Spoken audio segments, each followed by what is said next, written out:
This program contains graphic material, including offensive language. Viewer discretion is advised. They've blazed a bloody trail. They put the fear of God people. The on, and we need to go strap up. They're a mob-like gang of killers. They're an actual organized crime family. We refer to them as the Sopranos on motorcycles. With a vicious dictator at their center. He is probably in the top 2 or 3 most evil people I have ever arrested. John Napoli was a gangster. They're the Breed Motorcycle Club, and they'll stop at nothing. I don't think we even gave a just don't with us.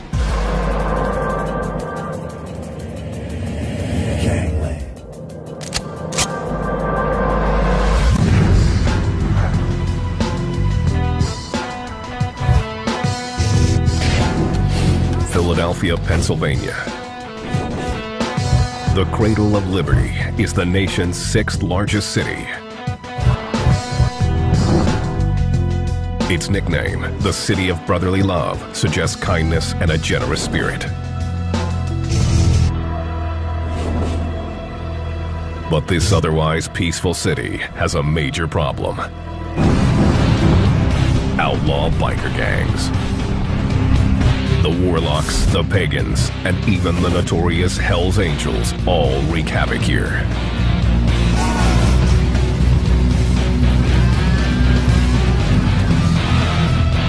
There's one gang that is more violent and ruthless than all the rest. The Breed. Every single person in it was absolute maniac and dangerous as they came. The gang's headquarters are 22 miles from downtown Philly in Bristol Township. The Breed may be the most secretive biker gang in the country, and just speaking about the gang to anyone can mean death. Big P asked to have his identity concealed. Every single time that we were out, there's drugs, alcohol, pretty girls, and Breed members. It's just a combination that usually results into something bad for somebody. Big P was just back from Vietnam when he joined the gang in 1971. Most of the time you ran into people that had something bad to say about the Vietnam War, and I was the bad guy.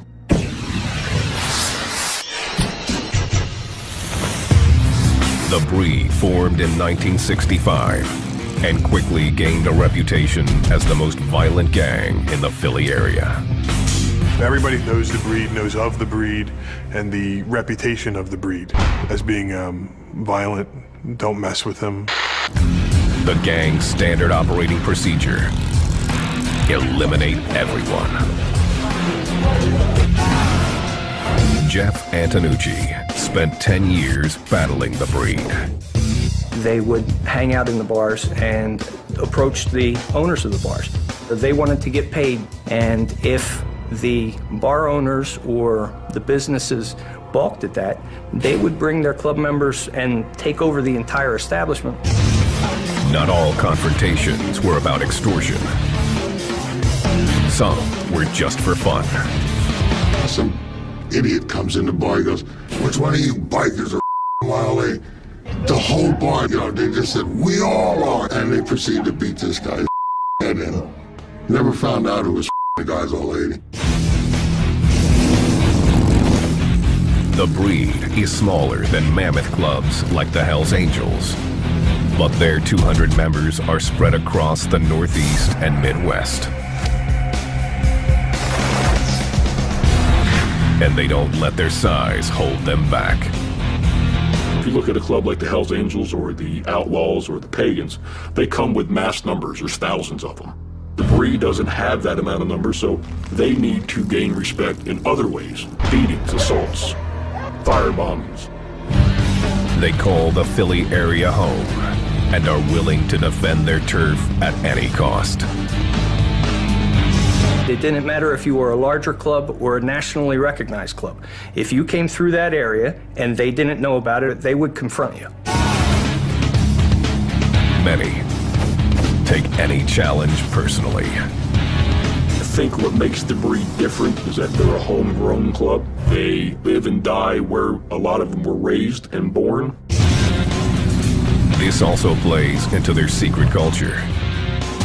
Usually friends of friends are selected to join. If you look at that whole club, they're all pretty tight-knit. Nobody's really from far away. Smokey asked to have his identity concealed. He'd always wanted to be a biker. If I was going to join a club, it was going to be the Hells Angels because, you know, growing up, you always heard of the Hells Angels, the Hells Angels. That's what I wanted. Smokey changed his mind about joining the Angels shortly after he opened his own motorcycle shop. The day I opened the shop might have been the worst day of my life, actually. It was the day Smokey met the leader of the breed.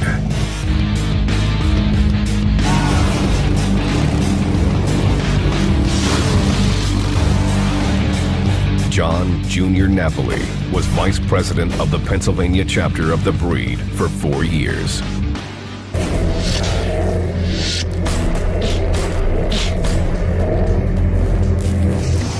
He come down to my shop, said, I heard you're joining the Hells Angels. And I said, it doesn't matter who I join. He goes, well, you're not going to join the Hells Angels and have a business in my area.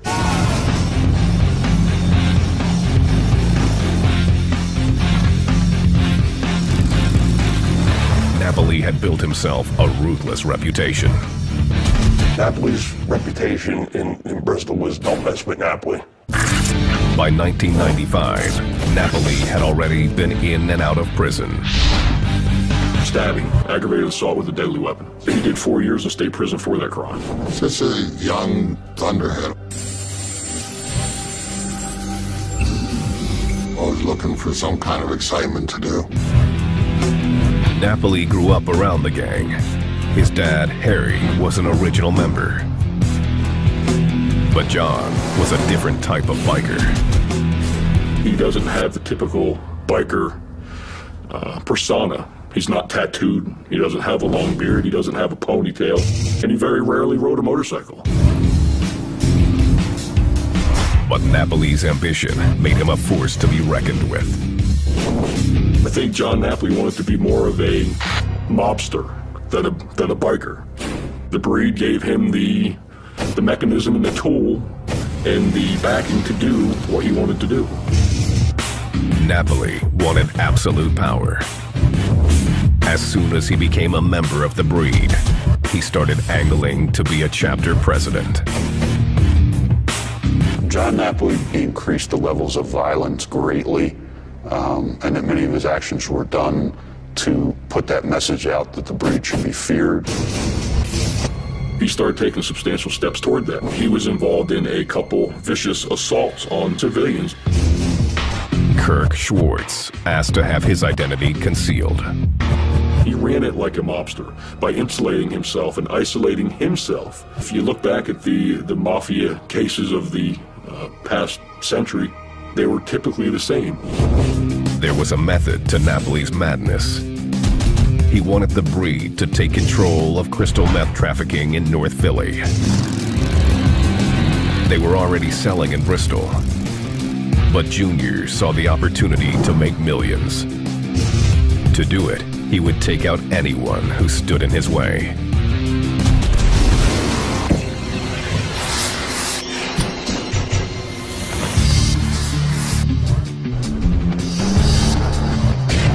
January 2003, Thomas Burke was a breed prospect.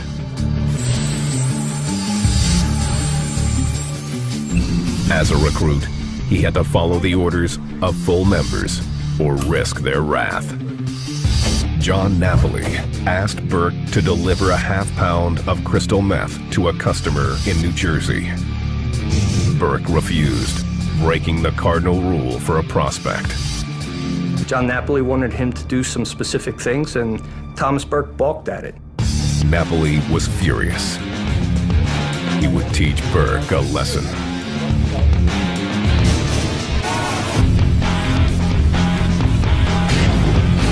March 8th. Burke was invited to John Napoli's house. There, he was cornered by 3 breed members. They beat Burke, viciously kicking and stomping him until he passed out.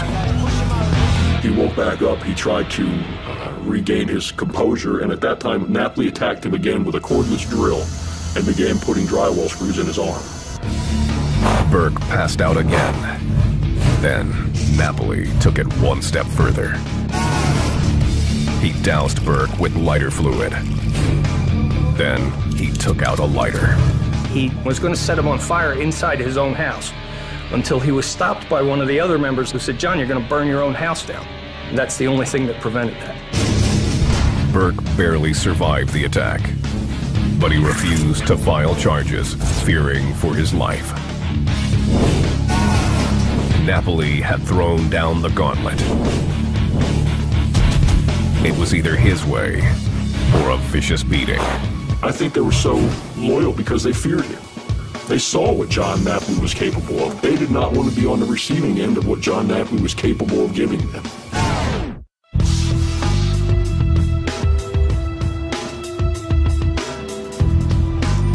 Philadelphia has a proud working-class history.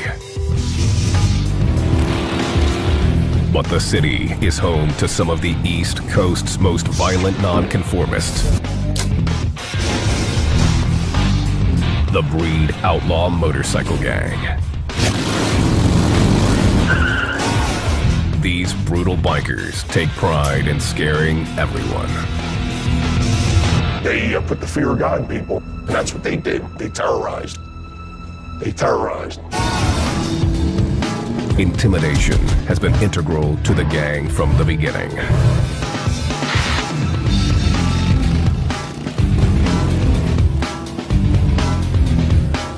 The Breed was born in 1965 in Asbury Park, New Jersey, about 64 miles northeast of Philly.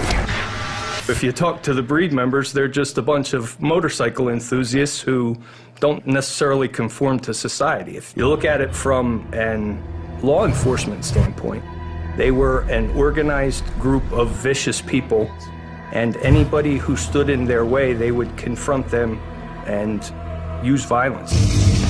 One of their founding members was Salvatore DiIulio, also known as the Old Man.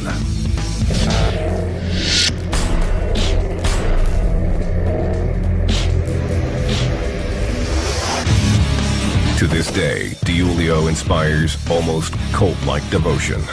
The Old Man is capable of almost a Manson-like attachment to somebody. You got a lot of people that gravitated towards the guy.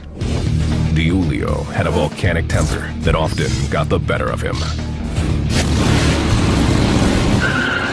Crossing the Old Man is not necessarily a good idea. You might just get punched in the mouth. You might go to the hospital.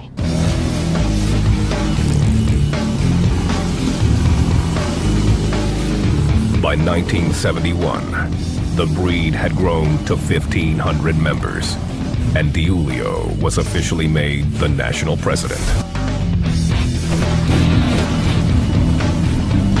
The gang embraced the outlaw image, riding Harleys and fighting wherever they went. I remember a guy, grown man, in shorts, come into the bar, interrupting 2 Breed members speaking. We beat the out of the guy and threw him outside. The Breed also sold and used methamphetamine. We're making money, we're having a good time, and we're certainly whacked out of our minds. We could party, drink, keep partying, drink, do some more partying, drink, as long as you pretty much wanted to.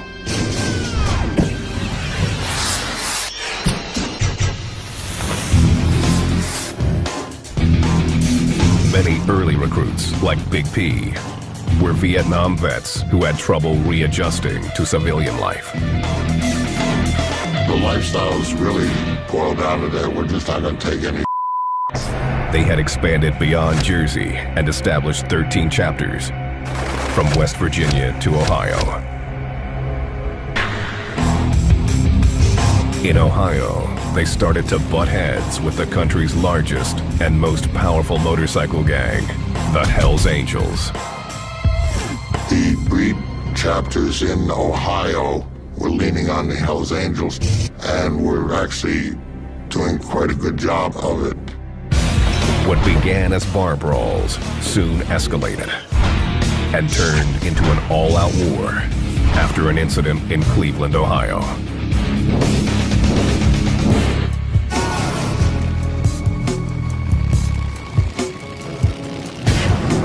March 7th, 1971.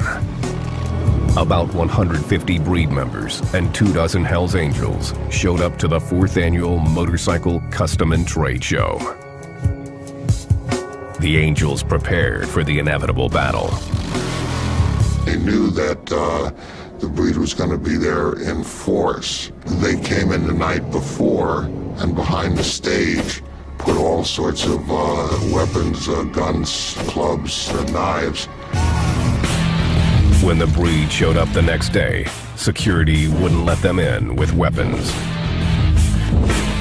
The Hells Angels were very smart about it. They set the breed up and cornered them. The battle was brutal.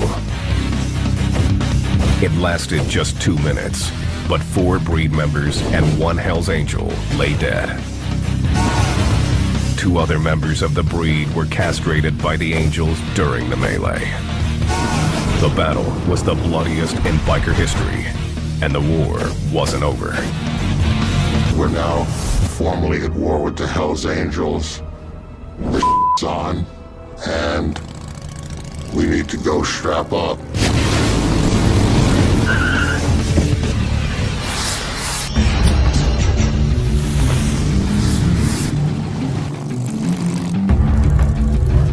In the 80s and early 90s, instead of expanding like most gangs, the breed chose to strengthen its presence in Pennsylvania and New Jersey.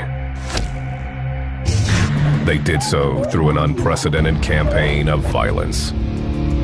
At one point, about 35 members of the gang walked into the Blue Fountain Diner, and they confronted a gentleman inside, asked him if he was enjoying his breakfast, and then began beating on him and broke a beer bottle over his head. 2 off-duty policemen were also severely beaten during the brawl. Police weren't the only targets.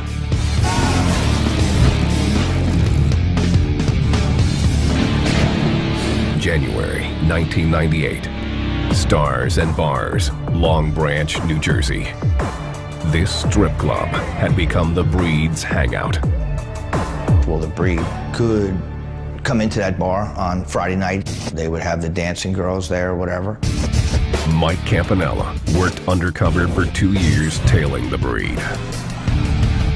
He says National Breed President Salvatore the Old Man DiUlio was acting like he owned the place and allegedly abusing some of the dancers. If the old man, Sal DiUlio, wanted a girl in the back room or whatever he wanted to do, he put an order out, and these guys would make girls come back there. The gang had become bad for business. They flat out would take them in the back room, tie them up, and have a great old time. The stuff that a lot of people fantasize about. Then the gang went too far. Every time the music stops, the patrons are listening to screams from the back room. One of the dancers was beat up so brutally that she lost her teeth. She was chained to a chair. She was made to perform oral sex on members of the breed. Ultimately, later that night, was taken to the hospital and told not to say anything to the police or you'll find yourself dead. The abused dancer eventually went to the police anyway. The old man and 4 other breed members were arrested and charged with sexual assault. In the end, 1 breed member pled guilty. The old man and 3 other breed members were never tried for sexual assault.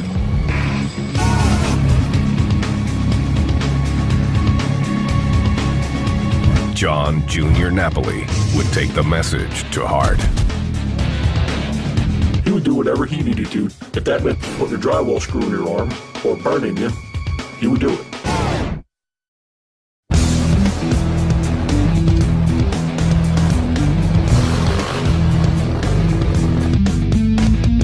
Philadelphia, Pennsylvania.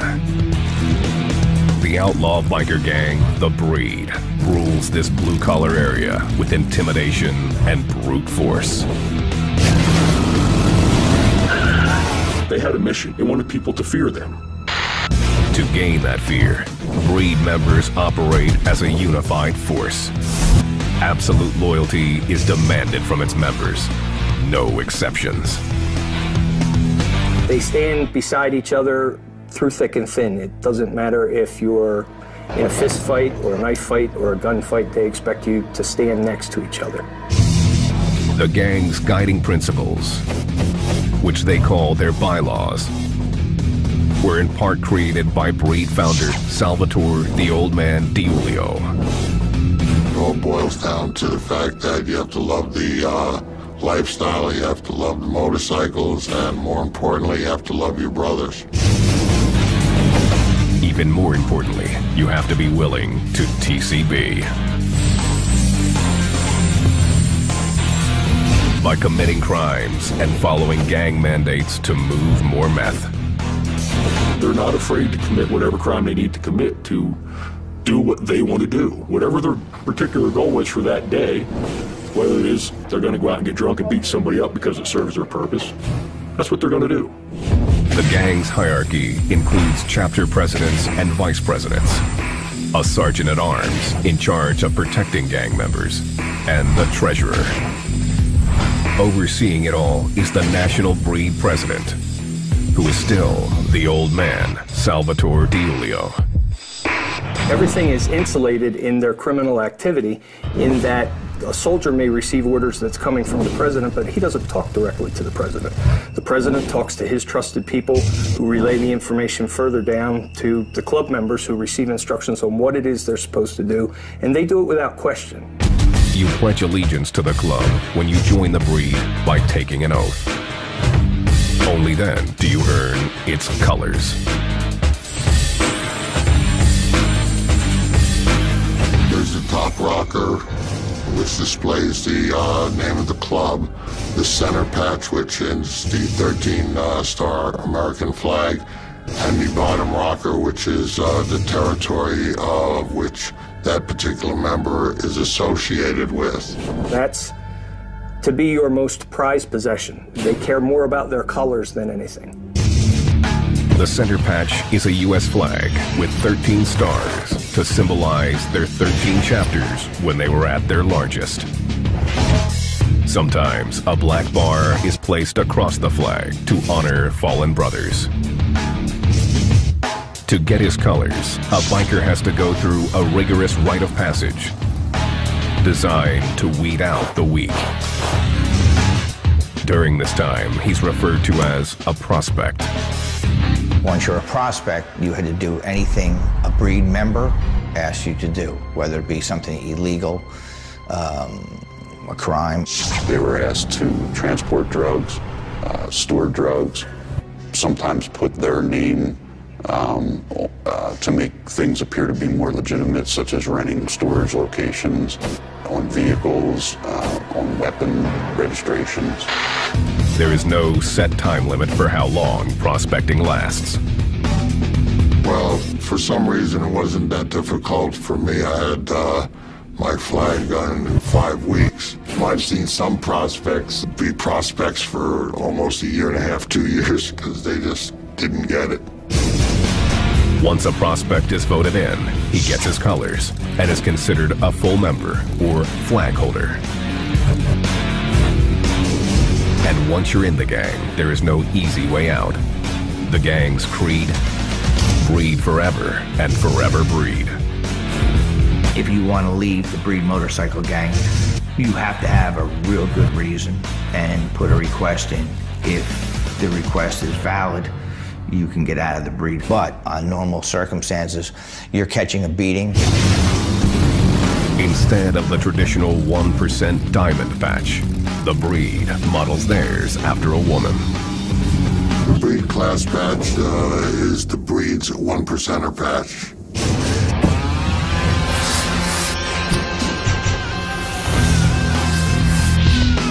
The gang refers to women as old ladies and thinks of them as property. A lot of the old ladies would wear a designation that says that I'm the property of Junior or I'm the property of Kicker. If a particular woman is wearing a belt or a patch, that she's the particular property of a particular club member, the other club members know to leave her alone. Anybody else is fair game. The breed's children wear patches too. Your kids, they actually have product patches. And so somebody says, whose child is that running by? Oh, that's Steve's, because it says product of Steve. So they say, well, hey Steve, you want to get over here and get your f***ing kid out of here?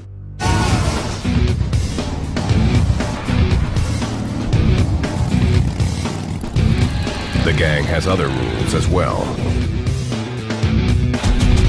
including attending church.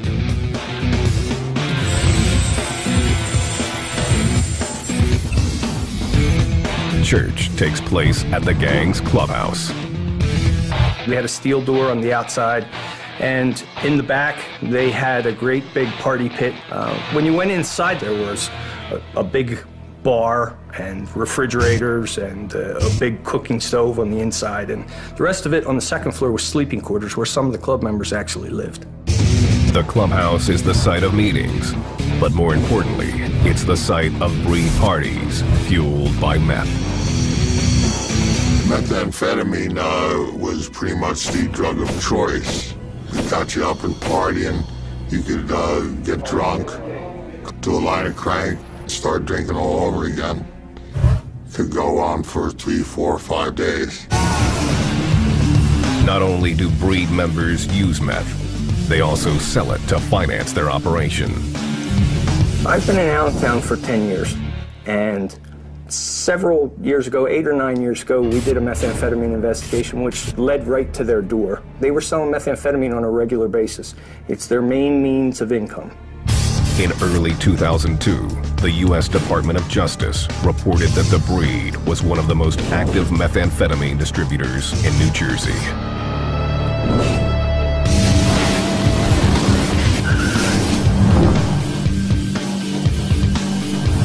By 2003, the breed were making enough money that they were more profitable than gangs twice and 3 times their size. John Jr. Napoli was making sure of that. John Napoli wanted to create a methamphetamine empire because the profit margins are substantially higher. John Napoli was in the right time in the right place to become the king of crystal meth.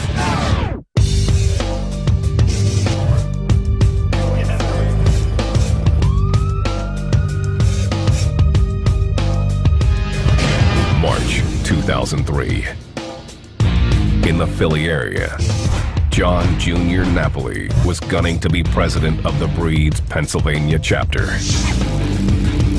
John Napoli was a gangster.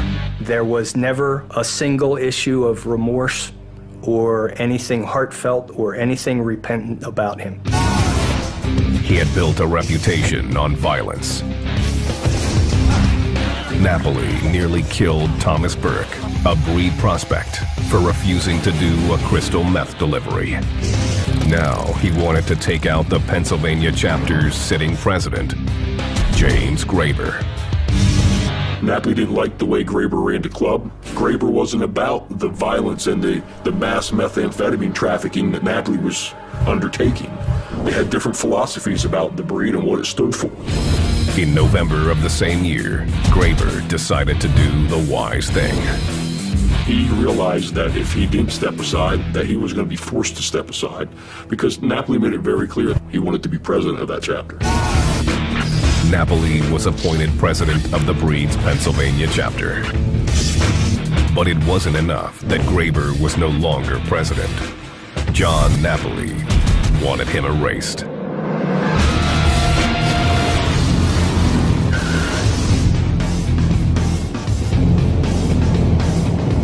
November 24th, 2005. Under the guise of a meeting, Napoli and several other breed members lured Graber to the gang's headquarters. When he got there, they proceeded to savagely beat him with pull sticks and boots and knives. Napoli basically scalped him. At one point, he used a screwdriver to stab him in the head. Graber had puncture wounds to his head. He had a punctured lung. Graber barely survived. Napoli stripped the 25-year breed veteran of his colors and kicked him out of the gang. I've been around a lot of things and a lot of clubs and never seen just the brutality of what he does.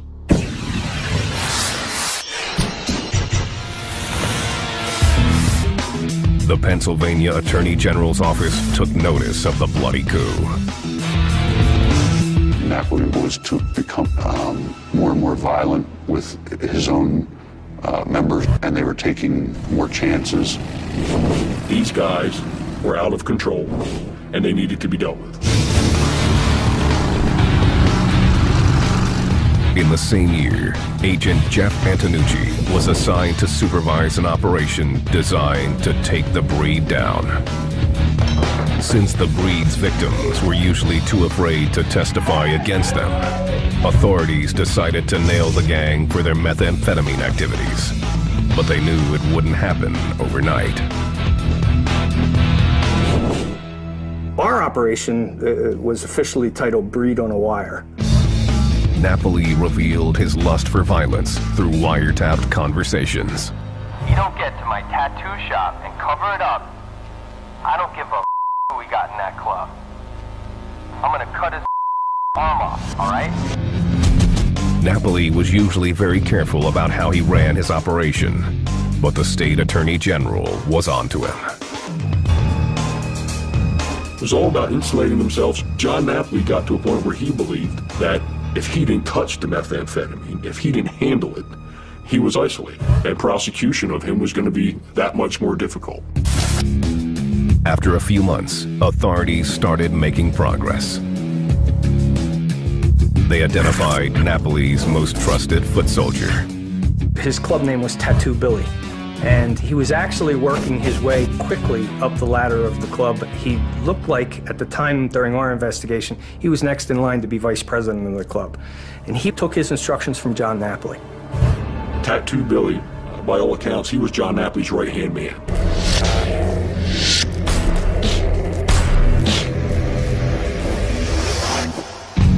William Johnson, aka Tattoo Billy, owned a shop just outside Bristol called the House of 1,000 Tattoos. That was a place where Napoli and Johnson met frequently. We believed it was, for the most part, a front to launder money. Billy actually talked to the suppliers and arranged the deliveries and worked out the exchange of the money. And Billy might only have the actual meth in his hands for an hour. The breed was rolling in money. The profit margin that they were making was phenomenal. John Napoli was in control of millions and millions of dollars worth of crystal meth. Napoli had realized his dream. He was living the life of a mobster. We described John Napoli and the breed as the Sopranos on motorcycles because that's how he ran the organization.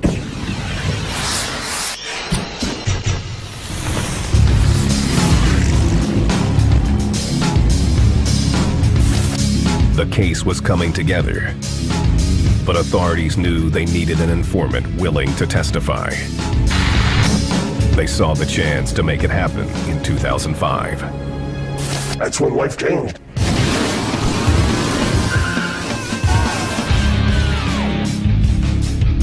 In May, police raided the shop of local mechanic and breed associate, Smokey. They busted him for possession of 3 ounces of meth.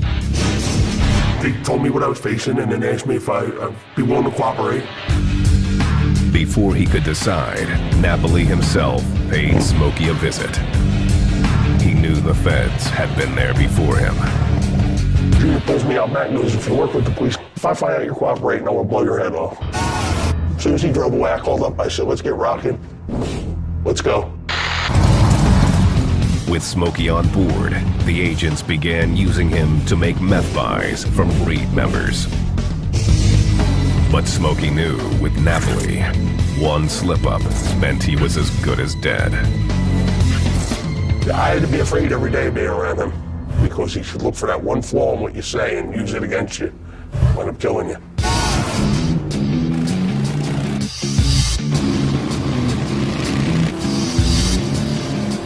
Just months into the investigation, authorities got a critical break. We knew from the telephone calls that there was a pending delivery on Monday, June 5th. We were anticipating a major delivery of methamphetamine to Billy Johnson. That large transaction was 5 pounds of crystal meth, worth approximately $100,000. Antonucci and his team sprung into action. We had an airplane up, everything was clear, the radio communications were good. Jackson, stay with the pickup truck.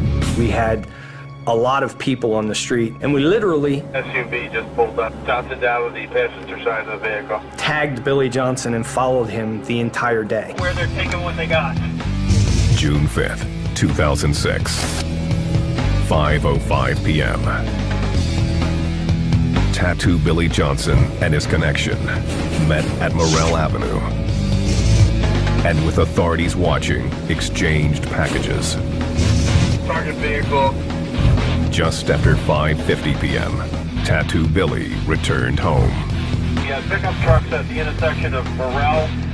We videotaped Johnson getting out carrying a shoebox. We'll tell her bag. He set it on the front steps of the house.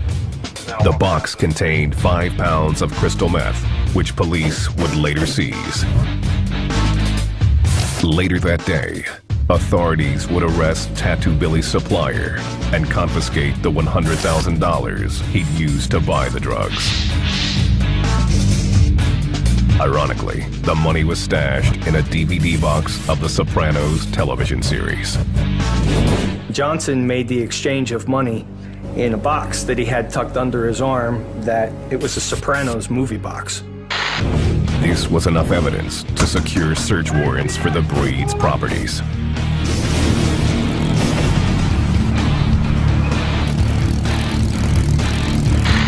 When John Napoli heard about the raids, he was furious.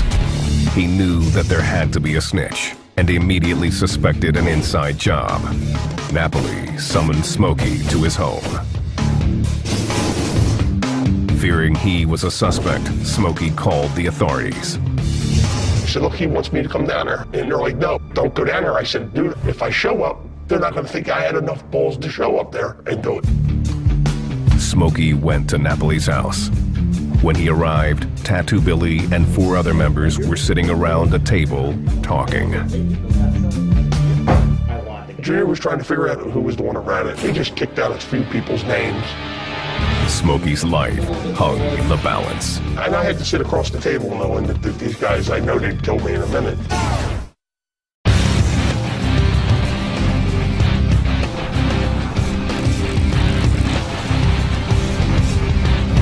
Philadelphia, Pennsylvania. Police had built a case against the Breed and their leader, John Jr. Napoli, with the help of a secret informant. Napoli smelled a rat and called a meeting at his home to peg the snitch. Now, I'll tell you what, I was nervous through the whole thing. Well, I was sweating. Yeah, I thought I was done.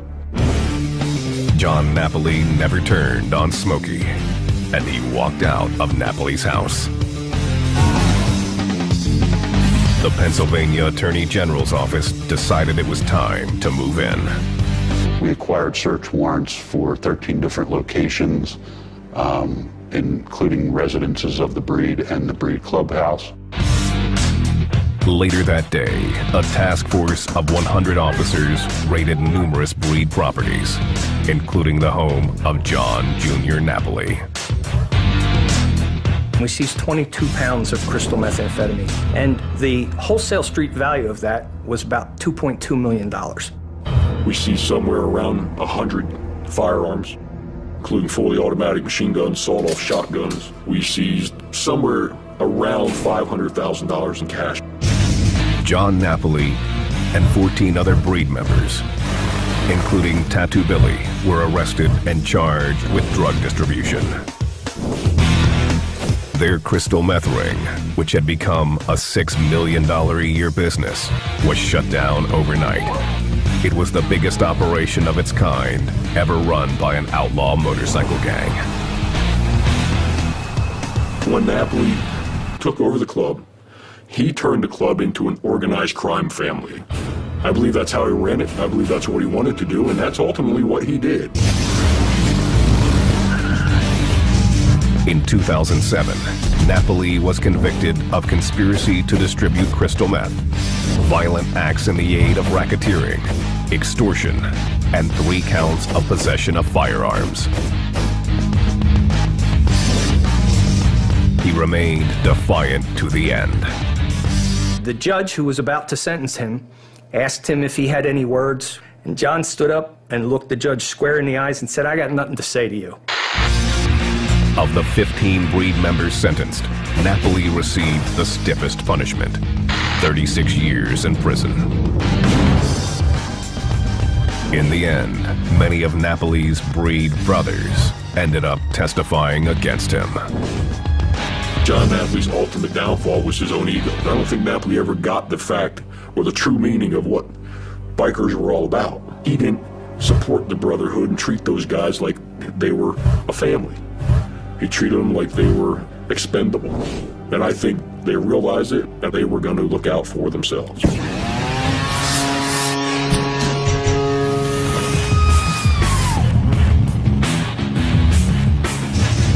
The last breed member standing was the national president, Salvatore "the Old Man" DiIulio.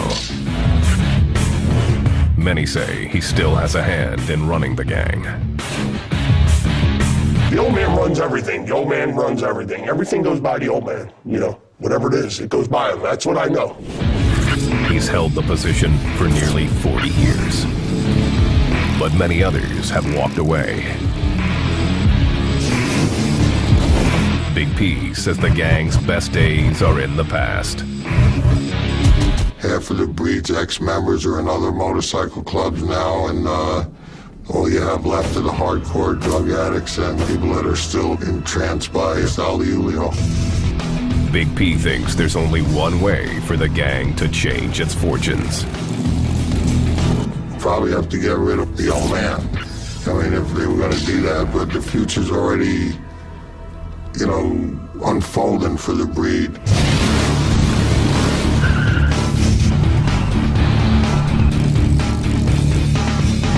The Pennsylvania Attorney General's office says the gang is far from dead. They believe the breed is rebuilding. I think that as long as there are people who are dysfunctional and want to belong, but want to stay on the outside of society, the breed will be back. They have reorganized. They have new prospects that they acquired. They still have for their monthly meetings. I think that they're still a criminal organization. I think they're absolutely still dangerous. Smokey doesn't associate with the breed anymore and is trying to get his life back. I'm off meth. Life's together the best it's ever been. But he still fears retribution from the breed and John Napoli. Yeah, Napoli wants to get to me, absolutely. You know, like I'm sitting in this chair right now, but I ain't no good to anybody. I know his plan. I know how he works. He'll get me eventually.